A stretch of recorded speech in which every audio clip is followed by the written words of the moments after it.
Hola,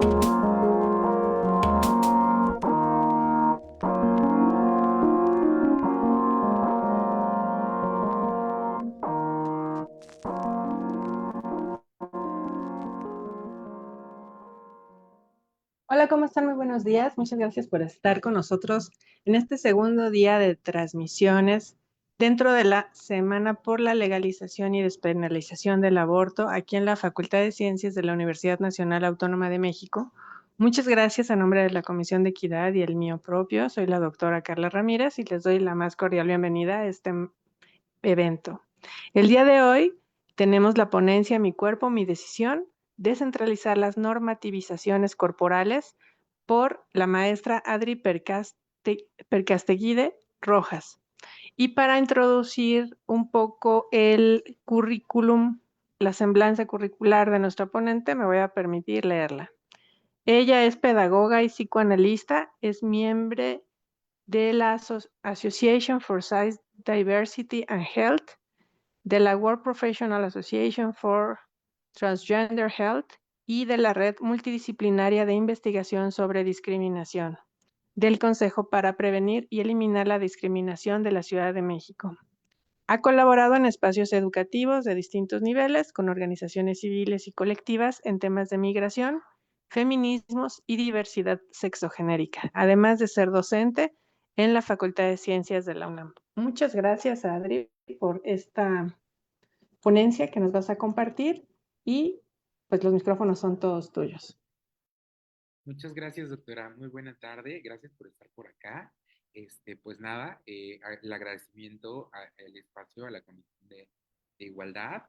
Y pues el día de hoy vamos a charlar como un poco sobre algunas, digámoslo así, normatividades y que yo nombro específicamente, gracias al trabajo también de Lucicha, normativizaciones.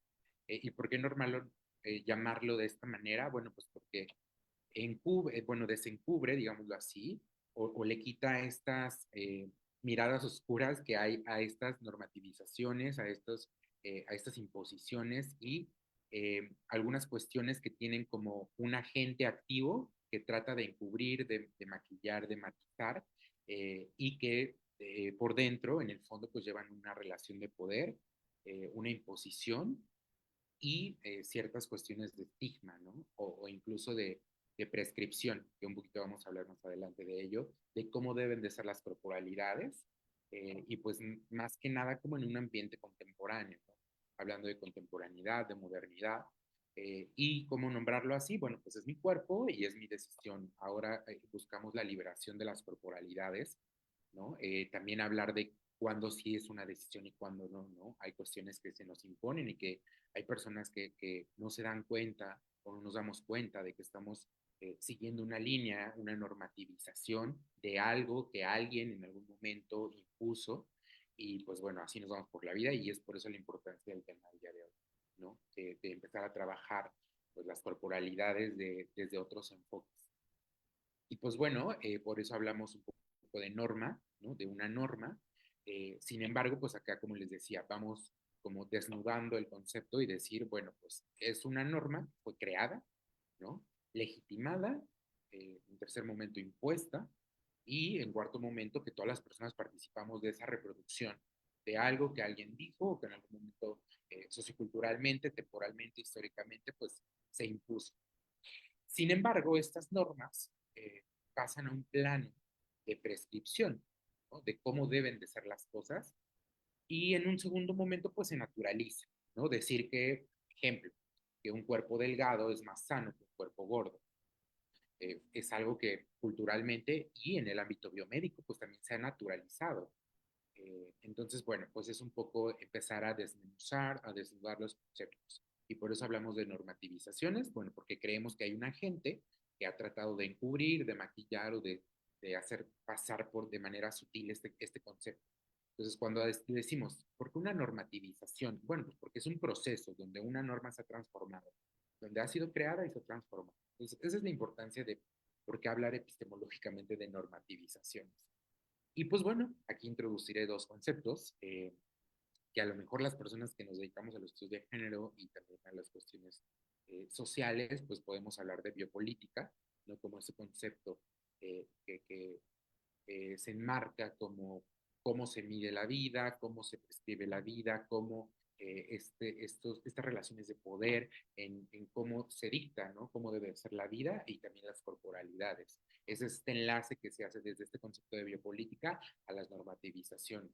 Y en segundo momento, pues surge el término necropolítica y tanatopolítica, acuñados por Agamben y disculpe la pronunciación, Bembe, que también hacen como estas relaciones de poder, estos consensos socioculturales, históricos y políticos predominantes van normativizando, prescribiendo de cómo debe ser dosificada la vida y en algún momento pues también la muerte y el cómo debe de vivir o morir, en este caso las corporalidades, cómo deben de ser y que nos acercan a una calidad de vida o no. Entonces, bueno, son estos pequeños enlaces momentáneos y primero que vamos a ir hablando acerca de las normativizaciones. También quisiera agregar un poco el enfoque que nos enriquece, que es el enfoque de la interseccionalidad, como pueden ver en pantalla. Pues tengo como esta rueda, a mí me gusta mucho utilizarla. Se propone primero la interseccional por Crenshaw y después Patricia Hill Collins, pues hace este diseño para hacerlo visualmente más entendible, cómo se pueden ir entrelazando y pues bueno, a mí me gusta porque podemos ir agarrando categoría por categoría de esta rueda y irla analizando con base en las corporalidades, ¿no? Una corporalidad tiene la posibilidad y la capacidad de ser percibido ante, en este caso, la visualización, la vista, ¿no? A través de los sentidos y esas características que nos pueden poner en una posición y en un sistema de opresión, de resistencia o en un sistema de privilegio. Y al leer un cuerpo, una corporalidad, al sensacionar, al percibir una corporalidad de sus características, pues esta rueda nos permite eso, ¿no? Hablando de género, pues hablando de hombre, de mujer, en términos binarios, y hablar de generis, ¿no?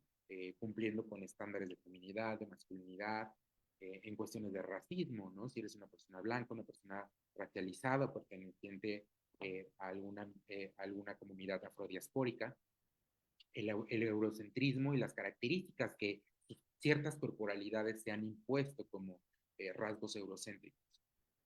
Hablando de diversidad sexogenérica, pues también esta lectura que tenemos de los cuerpos, del comportamiento, de la expresión del género, el capacitismo, que también pues hablamos, se ha debatido y se ha discutido mucho el término de funcionalidad, capacidad, de movilidad, ¿no? Y todas estas diversidades corporales que podemos tener en elitismo también, ¿no? Si vemos que utilizamos prendas de marca, ¿no? ¿Qué utilizamos? Tenemos un buen celular, no un buen celular. Todo esto que nos va dando cierto estatuto. Y pues bueno, así podemos ir agarrando como un pequeño, como herramienta de análisis a las corporalidades, irlas como probando con estos filtros y estas diferentes como características, ¿no? De análisis. Y pues también dentro de este análisis que se hace desde Crenshaw y Phil Collins, pues podemos ir viendo cómo el término de biopolítica y el término de tanatopolítica se van dosificando, se van administrando las formas de vida, el cómo se desenvuelve un cuerpo, cómo se vinculan los cuerpos y cómo le vamos dando significados a el cómo nos vinculamos a través del cuerpo, ¿no? Tengo por acá una pequeña cita que les quería leer que es sobre un libro que habla sobre gordofobia, pero específicamente adipocrítica, ¿no? Y este libro pues tiene esta primera que me encanta, que dice, bueno, ante todo el cuerpo es peso, las leyes de la gravedad conciernen a los cuerpos y el cuerpo pesa. Es de Gloria Prado Garduño, sin embargo, la autora decía, oh, el cuerpo pesa, hablando de cuestiones físicas, gravitatorias, pero también haciendo esta analogía, el cuerpo pesa, ¿no? Pesan estas características sociales que podemos portar o vivir, vivenciar las personas de acuerdo a nuestras corporalidades y pesan. En mi caso, pues soy una persona gorda, una persona prieta, ¿no? Una persona trans, una persona, y puedo ir haciendo estas características que gracias a esta rueda puedo ir haciendo. Sin embargo, eh, pesa socialmente, ¿no? Decir, pues no es una cuestión de privilegio, ¿no? Me han discriminado, me han violentado por estas características que mi corporalidad eh, porta vive y vincula a través de los sentidos. Y pues otra frase que es de Roberto Cruz, que dice, el cuerpo es la única función que asumimos siempre como verdadera, ¿no? Y es un poco haciendo la analogía a la performatividad de Butler, de Judith Butler, ¿no? El cómo performamos, además del género, ¿no? Aquí Roberto Cruz dice, pues aparte del género, performamos muchas cosas, ¿no? Ante la vista, ante la cognición, ante los sentidos y la percepción de las demás personas. Entonces, bueno, hablando ya un poco más adentro al tema de esta semana, pues quiero adentrarme un poco al sistema sexo-género y cómo podemos tener esas críticas de la búsqueda de la liberación o de las liberaciones corporales, que si bien en cierto momento vienen los feminismos, las luchas antipatriarcales, también hay ciertos nichos como las comunidades queer, las comunidades disidentes y los estudios gordos a decirnos, oigan, es que podemos ir más allá del género, ¿no? Hay cuestiones también que podemos analizar desde otros rubros. Y pues bueno, desde el sistema sexogénero, primero hacer una crítica, ¿no? A la endosexualidad. ¿Qué es la endosexualidad? Bueno, las personas que, entre comillas, no viven con una característica en sus variaciones sexuales o en sus características sexuales, contrario a la intersexualidad o a los cuerpos intersex. Y pues bueno, esta es la primera crítica, ¿no? Viene a cuestionar el binarismo o la bimodalidad eh, de los cuerpos en cuanto a un modelo orgánico, anatómico. Y decir, bueno, pues primero tenemos que detenernos a decir, bueno, no todas las corporalidades son dos sexos, sino existen los cuerpos intersexos. Existen las variaciones en las características sexuales, ¿no? Y venimos a cuestionar tanto la bimodalidad anatómica corporal, como también a nivel gónadas, a nivel cromosómico, a nivel hormonal. Segundo, pues el mundo cis, el cisgenerismo, ¿no? Las personas trans, pues llegamos a denunciar y decir, oigan, ¿qué creen? Pues independientemente de la corporalidad, independientemente de la corporalidad sexuada, pues hay personas que vivimos nuestro género desde otro lugar, desde otra manera, y hacemos procesos del reconocimiento de nuestra identidad, o lo que coloquialmente conocemos como procesos de transición, que pueden ser con un acompañamiento intervención médica o no, ¿vale? Acá el punto importante es este, que cualquier persona y cualquier proceso es válido, ¿no? No todos los, por ejemplo, que estaba en una ponencia y decían, no, las personas trans llevan a cabo procesos quirúrgicos y hormonales. Y no, eso es lo que se creía anteriormente gracias a la medicina rancia.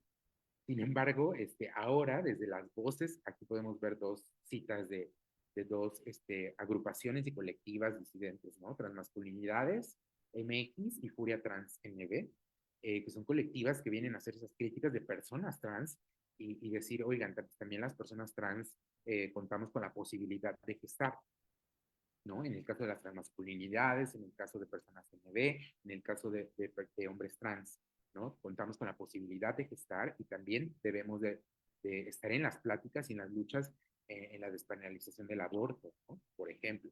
También tendríamos que hablar, la comunidad trans, independientemente de la corporalidad, también hablar de salud menstrual. Y por último, pues también un poco la crítica hacia la heteronorma, ¿no? De creer es que todas las personas heterosexuales y que todas las personas vivimos, nos regimos o buscamos modelos de heterosexualidad, pues incluso, ¿no? La constitución de la familia, por ahí Sophie Lewis en Abolir la familia, pues hace esta crítica, ¿no? Uno, a la familia como sistema capitalista de reproducción, pues también a esta mirada heterosexual que muchas parejas como parentales, maternales, no es que esté mal, pero sí cuestionar y decir, oigan, pues tampoco todas las personas queremos ir para allá, ¿no? Tenemos otros modos de vinculación, otros modos de vinculación sexoafectiva, incluso también reproductiva, ¿no? Entonces, pues se viene a cuestionar o poner en tela de juicio que el sistema sexogénero que nos brinda, pues ha postulado desde personas cis en la academia, en la ciencia, y qué decimos las ONGs, qué decimos las asociaciones civiles, qué decimos sociedad civil, qué decimos las personas que lo vivenciamos y lo vivimos y qué críticas podemos hacer a ello o a esos conceptos, ¿no? De endosexualidad, intersexualidad, transexualidad, transgeneridad, todavía este debate de, ¿seguimos hablando de las tres T's o solo de una? Y nuestras corporalidades, qué tienen que decir en la semana de la diversidad y qué tenemos que decir en la despenalización del aborto, qué tenemos que decir en autonomía corporal y territorialidad, ¿Qué podemos decir? ¿Qué críticas podemos tener? ¿No? Entonces, aquí otro punto muy importante en este apartado, y aquí podríamos abrir la charla, eh, quiero retomar una reflexión que nos deja Sicha, Lucy Chia, eh, en eliminar la categoría de sexo en el ámbito biomédico y también en su más reciente libro, ¿no? De eliminar la categoría de sexo. Hace un poco, esta autora pues dice, oye, y si en verdad, y si en lugar de hablar de capacidad reproductiva, hablamos de posibilidad. Entonces, creo que este puede ser un comienzo epistémico interesante, ¿no? De poder implementar o cambiar la narrativa de capacidad a posibilidad, tanto por cuestiones de agencia, ¿no? Que las personas contamos con agencia de decidir sobre nuestros cuerpos y que aunque orgánicamente, funcionalmente o estructuralmente las corporalidades cuenten con ciertas características o no, pues que la persona tiene la capacidad o tendríamos que tener la capacidad y el respaldo jurídico para tomar decisiones. Incluso en la vinculación, ¿no? También hablamos de consentimiento. Decir, ok, mi corporalidad, pero consensuado y con consentimiento. Incluso en cuestiones de posibilidad reproductiva. Entonces, no sé qué les parece esta transición de pasar del término capacidad al término posibilidad. Entonces, quería ponerlo ahí sobre la mesa y pues también, ¿no? Personas que ya hayan leído el libro o que sigan el trabajo de Lucy Chia, o que también pues desde acá, desde las personas que leemos o que leemos sus obras, pues también sus investigaciones, sus reflexiones, pues también unas nuevas propuestas de esta mirada que tenemos alrededor del cuerpo, de la reproducción y de la diversidad, ¿no? Como segundo apartado, tengo también esta crítica que tengo hacia los sistemas raciales, hacia los procesos de racialización y de hacer un yo y un otro, una otra, un otro. Eh, y cómo pues el modelo europeo, eurocentrista, ¿no? Anglosajón, blanco, pues se ha impuesto como lo deseable, ¿no? Lo bueno, hablando de binarios, ¿no? Como cómo se ha posicionado como canon de belleza, normatividad estética, ¿no? Que los rostros tengan que verse o que si se parecen más a este modelo eurocentrista blanco, pues es más fino, es más estético, es más bello. Entonces acá venimos a hablar y decimos, oigan, a ver, espérense, tendríamos que cuestionar el término estético, ¿no? Y el término de la belleza, cuestionar la filosofía desde la estética, ¿qué es la estética? ¿No? Y descentralizarla del europeo, de lo blanco, y hacer esas críticas de, bueno, pues lo prieto, ¿no? Ahora hablamos de la prietud, de la gordoridad, ¿no? De esos términos de decir, oye, pues mi cuerpo no es hegemónico, no se acerca a los estándares o a los cánones que dice la estética y la belleza de lo que es lo bello, según el modelo eurocéntrico, pero también mi cuerpo es válido y también mi cuerpo es bello y vamos a cuestionar esto de la belleza, que es ser bonita, que no es ser bonita, que es ser guapo, que es ser apuesto, que es atractivo, incluso estas diferencias que tenemos coloquialmente entre, es que no es lo mismo ser guapa a ser bonita, ¿no? Y tenemos estos debates y tendríamos que tenerlos, ¿no? Pero con una mirada crítica, con una mirada decolonial, con una mirada anarquista y con una mirada de escuchar, ¿no? Entre las personas que vivimos y habitamos y portamos una corporalidad no hegemónica, una corporalidad, entre comillas, distinta a lo establecido y a lo normativizado como bello, deseable, ¿no? Entonces va por ahí. Y pues hablar de los rostros, ¿no? Yo creo que es ahorita lo que más está en boga, ahorita está regresando esto del movimiento eh, U2K, como Y2K, ¿no? Que es este movimiento de los 2000 que buscaba la delgadez extrema y la exposición de la misma a través de la implementación de los pantalones hasta la cadera, ¿no? Para ver los abdómenes, para ver un poco la cintura, la cadera de las personas, específicamente de las mujeres y de las personas feminizadas. Y entonces, bueno, pues ahora está regresando esta ola de cómo tenemos que vestirnos, cómo debemos de vernos, cómo deben ser las corporalidades. Ahora ya estamos dejando atrás lo que acá en el barrio, en los pueblos, hablamos como el cuerpo buchón, ¿no? Es decir, pues ser un cuerpo voluptuoso, ¿no? La implementación de esos términos que pues, se implementaron como estar gordibuena, ¿no? ¿Qué esconde eso de ser gordibuena, el cuerpo buchón, ¿no? Y ahora estamos entrando a otra etapa, de decir, bueno, pues ahora queremos delgadez, que regrese el movimiento Y2K, ¿no? Entonces va por ahí. Y en segundo momento, también esta introducción que va muy de la mano de los estudios de género, de regresar un poco a estas reflexiones del el neoconservadurismo, ¿no? Cómo el neoconservadurismo va de la mano a nuevas, o el regreso de algunas normativizaciones corporales, la delgadez, la cultura wellness, ¿no? Que ahorita volvemos, está en tendencia y vuelve a estar de moda el ir a spinning, ¿no? El ir en lugar de ir al antro, pues ahora son coffee brunch, ¿no? Reuniones donde ahora, pues consumir café, tomar matcha, vestir ciertas marcas de ropa deportiva, ir a spinning, a yoga, ¿no?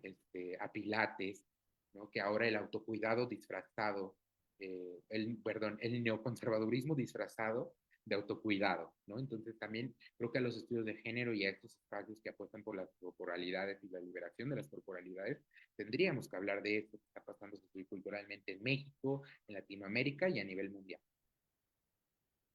Y un tema no menos importante son los sistemas médicos, ¿no? Como les decía al principio, hablar de biopolítica, tanatopolítica y necropolítica también nos hacen llegar a los sistemas médicos, a los sistemas biomédicos, que también, digámoslo así, algunas corrientes y en algunos momentos la ciencia como ente reguladora de producción científica, pues han legitimizado estos movimientos, ¿no? Y me voy a especificar en el término de la fertilidad, ¿no? El término de la delgadez y cómo los cuerpos no hegemónicos son mayormente cuestionados en temas de fertilidad, en temas de delgadez, en temas de salud, ¿no? Conocemos y decimos, pues un cuerpo gordo, socioculturalmente, ¿no? Así es, decimos coloquialmente, pues un cuerpo gordo es un cuerpo enfermo o no sano, o que tiene mayor probabilidad de enfermar, ¿no? Por el simple hecho de que un sistema biomédico, pues vino a reforzar a través del estigma médico, pues que los cuerpos gordos, pues tienen mayor problemas de fertilidad, mayores problemas de salud, ¿no? Y un claro ejemplo, pues decimos, el síndrome de ovario poliquístico, la diabetes gestacional, la preeclampsia, tienen mayor predisposición las personas gordas, ¿no? Y pues acá el trabajo que en México tienen Raquel Obatón y Gina Salame en el ámbito de la salud, a decir, oigan, hay que detenernos, hay que tener esta mirada del estigma de peso en el ámbito biomédico y cómo esto se va perpetuando y cuáles son sus efectos, ¿no? Por el otro lado, en el territorio anglosajones, pues ahorita se está postulando una práctica médica, ¿no? Con perspectiva, cuando hablamos de género, pues acá hablamos con perspectiva de peso, ¿no? Que el peso que sí es un indicador, sin embargo, no nos dice nada por sí solo, que el tamaño corporal no nos dice nada por sí solo, ¿no? Y hablar de violencias médicas, violencias obstétricas, ¿no? Que cuentan las personas gordas cuando buscan la posibilidad de la procreación. ¿No? También dice, no, pues es que hasta que bajes de peso te vas a poder embarazar, ¿no? O vas a poder gestar o la gestación va a ser de menor riesgo. Entonces, todas estas críticas que tenemos al ámbito o al sistema biomédico, desde los cuerpos no hegemónicos, a las corporalidades no hegemónicas. Y bueno, teniendo como estos tres grandes bloques, podemos ir viendo que tenemos críticas ya a tres sistemas, ¿no? Les decía, al sistema sexogénero, al sistema biomédico, y a los sistemas raciales. Y que todo ello pues, puede ir de la mano y ahora pues hablamos igual a los vínculos, ¿no? Cómo nos estamos vinculando a través de estos sistemas. Y es importante decirle o cuestionar cómo nos estamos vinculando, porque pues de ahí deriva un poco tanto el Estado de Derecho como el lazo social o lo que conocemos o llamamos como el lazo social, y que actualmente pues incluso las universidades están ahorita apostando por un tratado o educación para la paz, ¿no? Buscamos la paz un poco que deriva también de contextos religiosos, ¿no? Que buscamos educación laica, educación para la paz, y cómo hacemos que también tenemos esta educación para la paz, cómo hacemos que las personas o haya un mejor lazo social o que no haya estas polarizaciones que tenemos actualmente o el avance del neoconservadurismo a través de diferentes prácticas que creemos que son de autocuidado o de cuidado colectivo, cuidado comunitario, ¿no? Que se van disfrazando y se van filtrando a través de estas normativizaciones.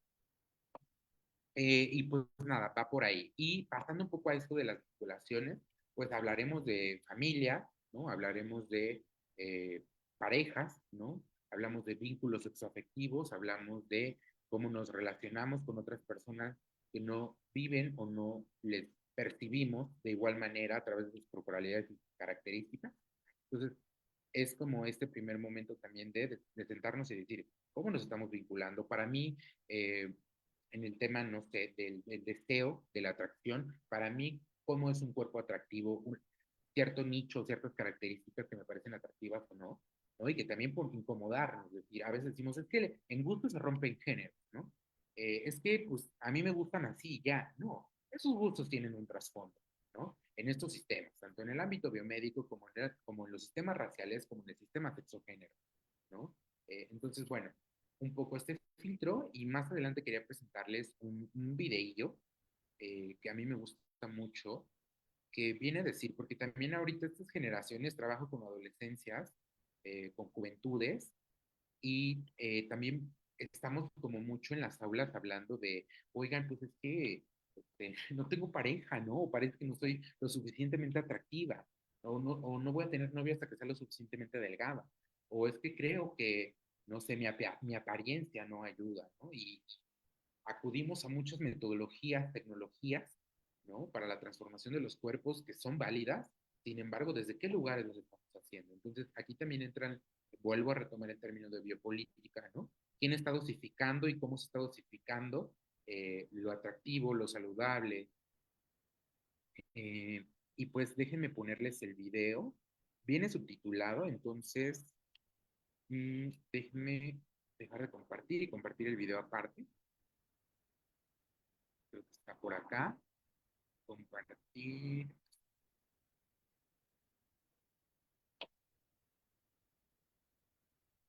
Me lo pongo desde el principio. Dice, esta cara, estos ojos, este cuerpo está diseñado para una persona a la que le guste esta cara, estos ojos, este cuerpo. Pero estamos educados de una manera romántico, bohemio, erótico, afectiva, muy triste, ¿no? Y Boyka dice, entonces cuando una persona que no está diseñada para esta cara, este cuerpo y estos ojos, pues se nos va, ¿no? Y creemos que no somos lo suficientemente, pues, atractivas o atractivos o atractivos. O lo suficientemente saludables, ¿no? En el caso de las corporalidades gordas, de las corporalidades discas, ¿no? Hablando de la comunidad disca, de personas que viven con algún tipo de discapacidad.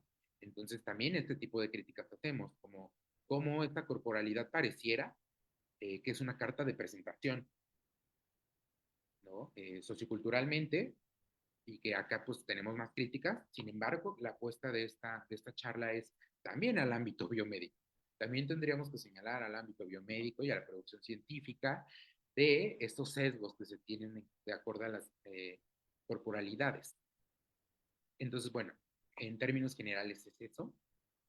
Son estas propuestas que traigo, ¿no? Cuestionar el sistema, los sistemas raciales, los sistemas, hablaría de sistemas sexogéneros, sin embargo también de pluralidades que hay dentro de los mismos, y el sistema biomédico, ¿no? Que vienen a perpetuar, administrar el cómo viven y mueren las personas, la calidad de vida, el término de bienestar, cómo se dosifica la vida, cómo se dosifica lo que es lo bello, lo agradable, al ojo, a la vista, a los sentidos, ¿no? A diferentes sentidos, y cómo estas corporalidades nos van posicionando en el mundo, ¿no? Con base en este análisis que podemos tomar cada persona que les mostraba por acá, les vuelvo a poner un poco la rueda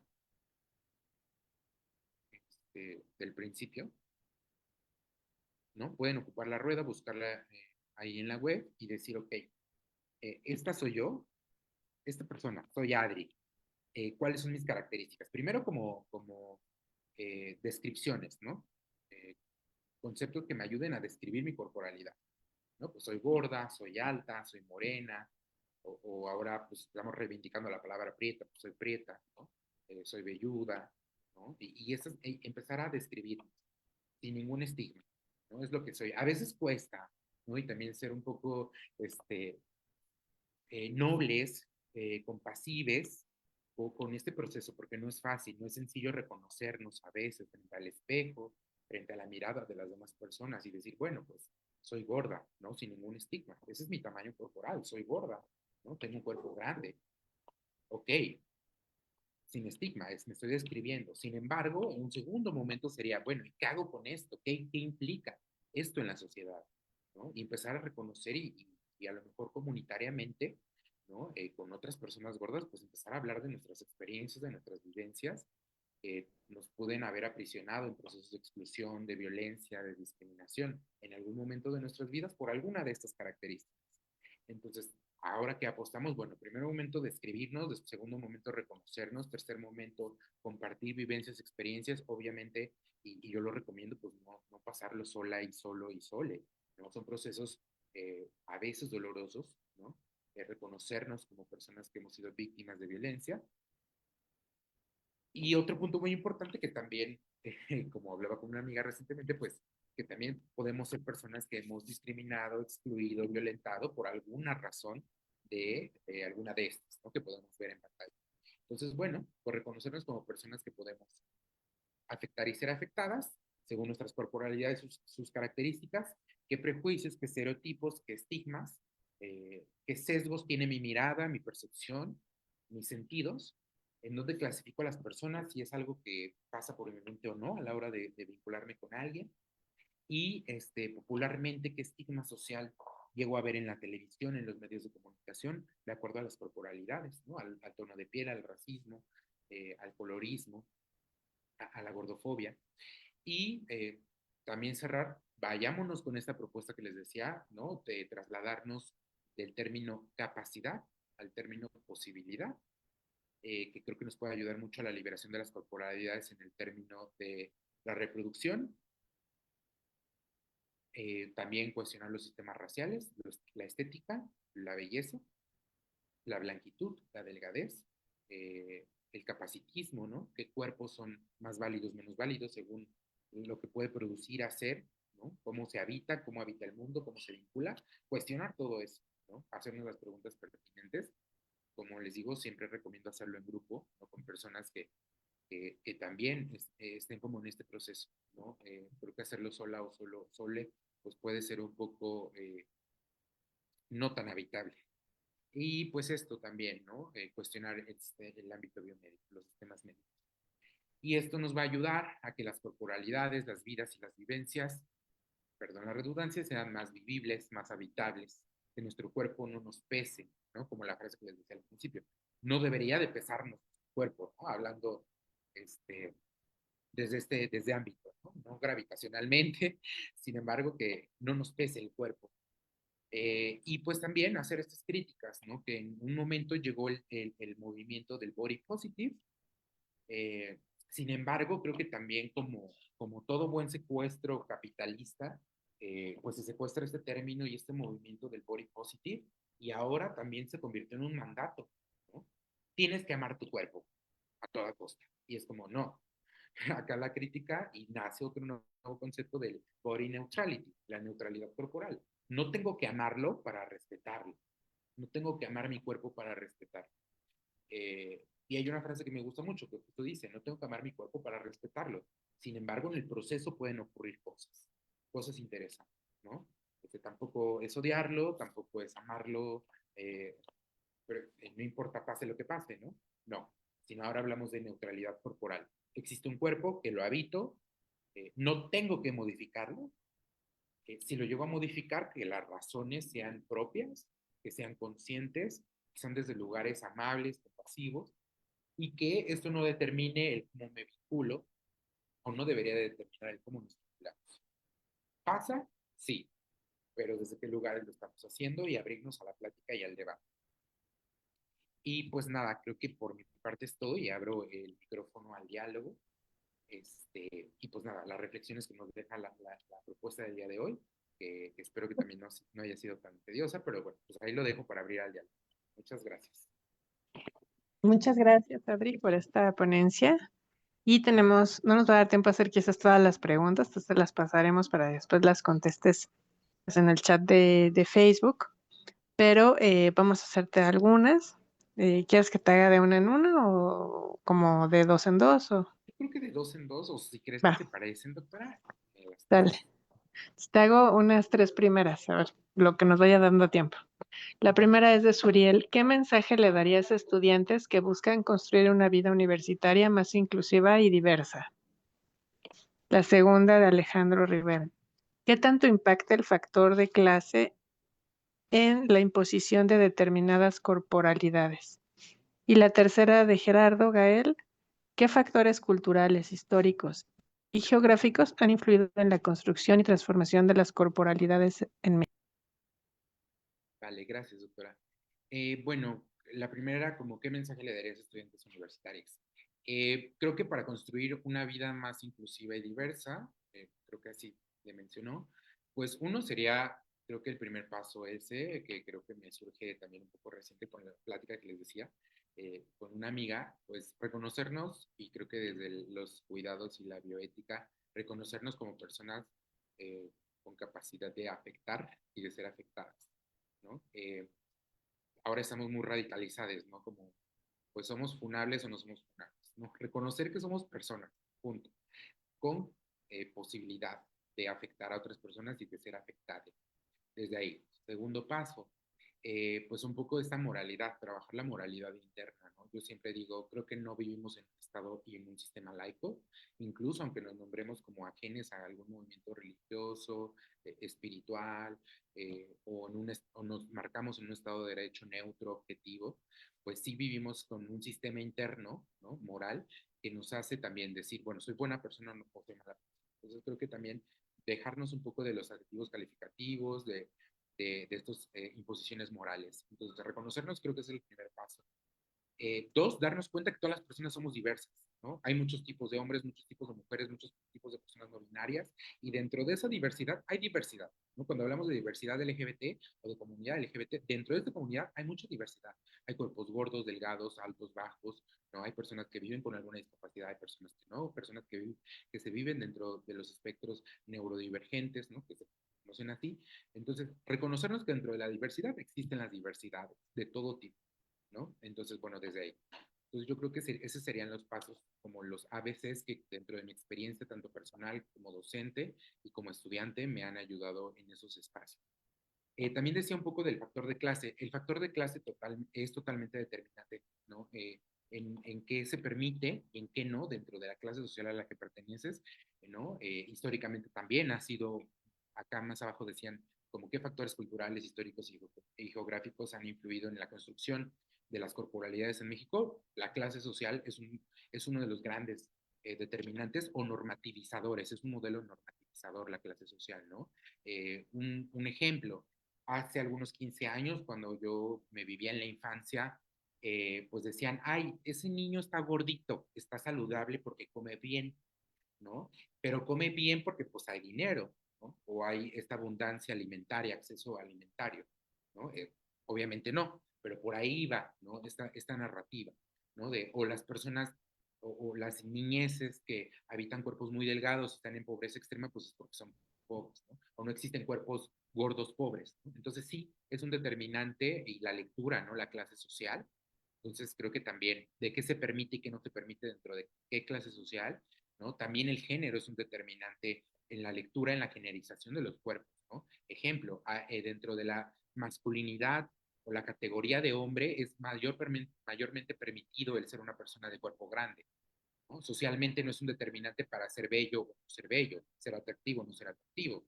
En las mujeres o en las personas feminizadas o en las personas disidentes, pues sí, también la gordura, pues sí es un factor como de, ay, está bonita, lástima que está gordita, ¿no? Eso lo escuchamos mucho.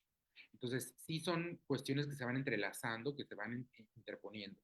Pero bueno, son un poco eso, el tema de la clase social, el tema del género y también un poco pues de la ubicación geográfica, ¿no? Como en el norte o este mito del mestizaje, ¿no? Creemos que los procesos del mestizaje pues han jerarquizado, ¿no? Nos vamos al norte, nos vamos a los altos de Jalisco y pues encontramos a personas con ascendencia europea, ¿no? Y con otros rasgos, ¿no? Y que también con otra clase social. Entonces, sí, son determinantes un poco esta ubicación geográfica y qué podemos tomar como herramientas de análisis.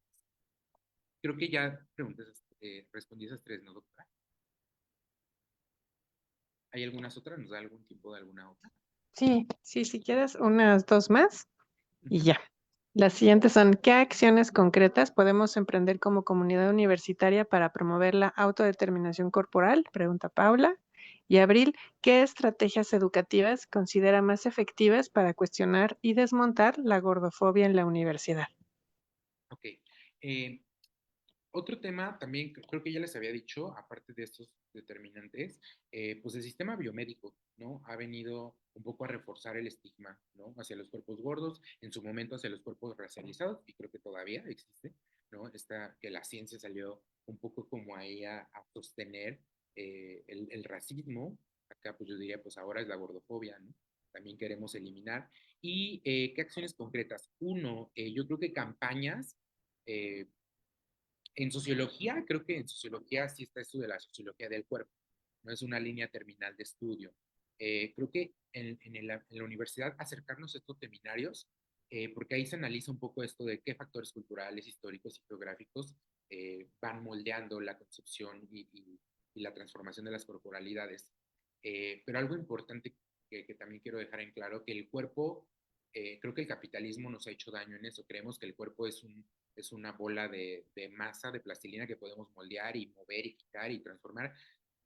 Diría sí, pero no en todos los casos. ¿Por qué? Porque decimos, bueno, las personas gordas son gordas porque quieren, ¿no? Deberían de moverse más, hacer dieta y hacer ejercicio, como si el cuerpo fuera también una decisión. Si es una decisión, sin embargo, hay cuestiones que sí me tocó vivir, ¿no? Hay cuestiones que así son y que no deberían de ser un indicador a cambiar o una característica a cambiar, o que no se cambian respirando de la noche a la mañana, o que son procesos sencillos, ¿no? O que es una decisión el ser un gorda, ¿no? Es como si yo dijera, bueno, pues es una decisión querer ser blanco, pues no. Pues hay cuestiones que sí van un poco más allá. Entonces, bueno, creo que desde ahí también dejar claro eso, ¿no?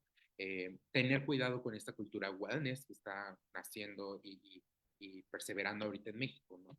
Como decir, bueno, pues ahora lo sano, bueno, ¿qué es lo sano? Que hay que tener hábitos saludables. ¿Qué es un hábito y qué es lo saludable? Empezar a cuestionar eso, ¿no? Como ir a hacer spinning y bueno, ¿qué hay detrás de hacer spinning? O sea, no está mal que te muevas, al contrario, qué bueno, pero ¿qué hay en el trasfondo de estos movimientos de la cultura del autocuidado, ¿no? Y de la cultura wellness?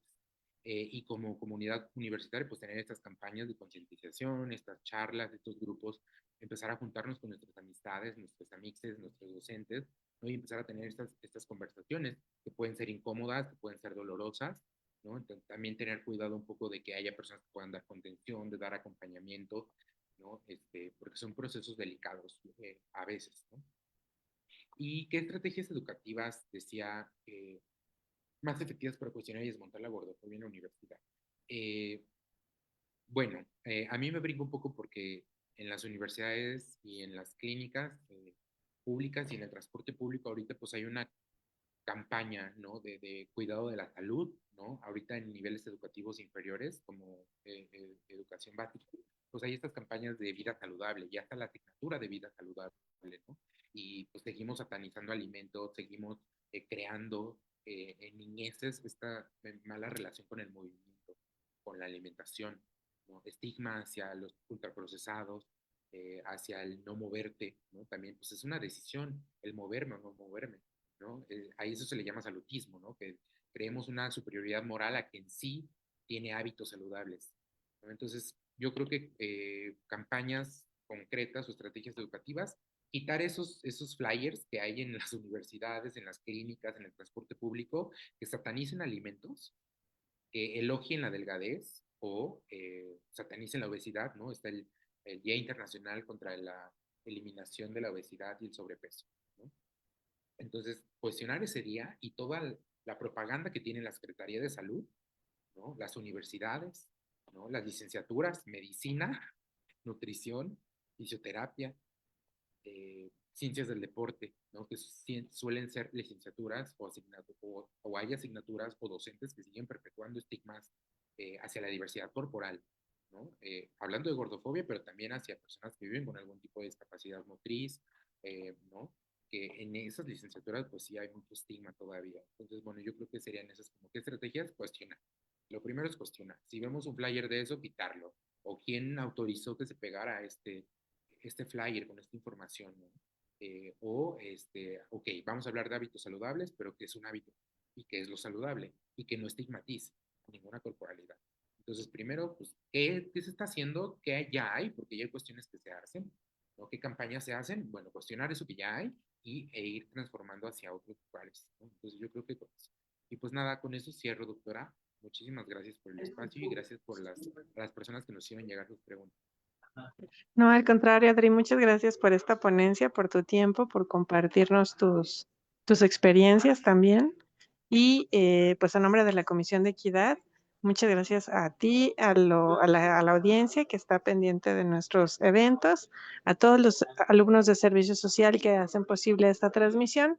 Y no sin más, pues invitarlos a la siguiente ponencia, que es hoy a las 5 de la tarde, con la maestra Jessica Isabel Santana Méndez, con la ponencia Derecho Reconocido, Acceso Pendiente, la despenalización del aborto en Jalisco y el vacío institucional. Muchas gracias a todos y nos vemos a las 5. Hasta luego.